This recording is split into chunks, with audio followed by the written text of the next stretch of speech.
Elə yaşayıram, gəlir nəfəsim, vətən uğrunda ölürüm nəfsim. Sona qədər ölkəmə bağlıyam, çünki mən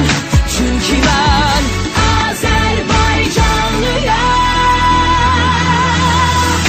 Ürəyimdə coşur doğan nəğmələr, vətən sevgisində dəli qanlıyam.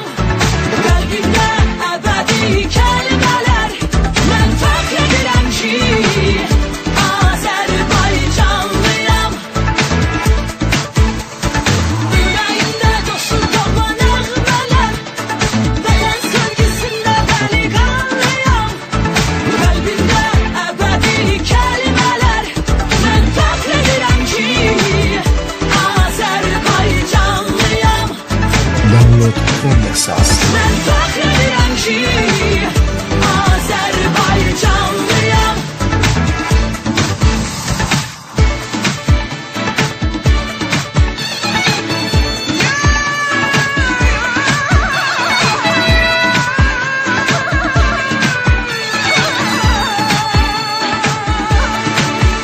Odlar yurdumun azad gençleri,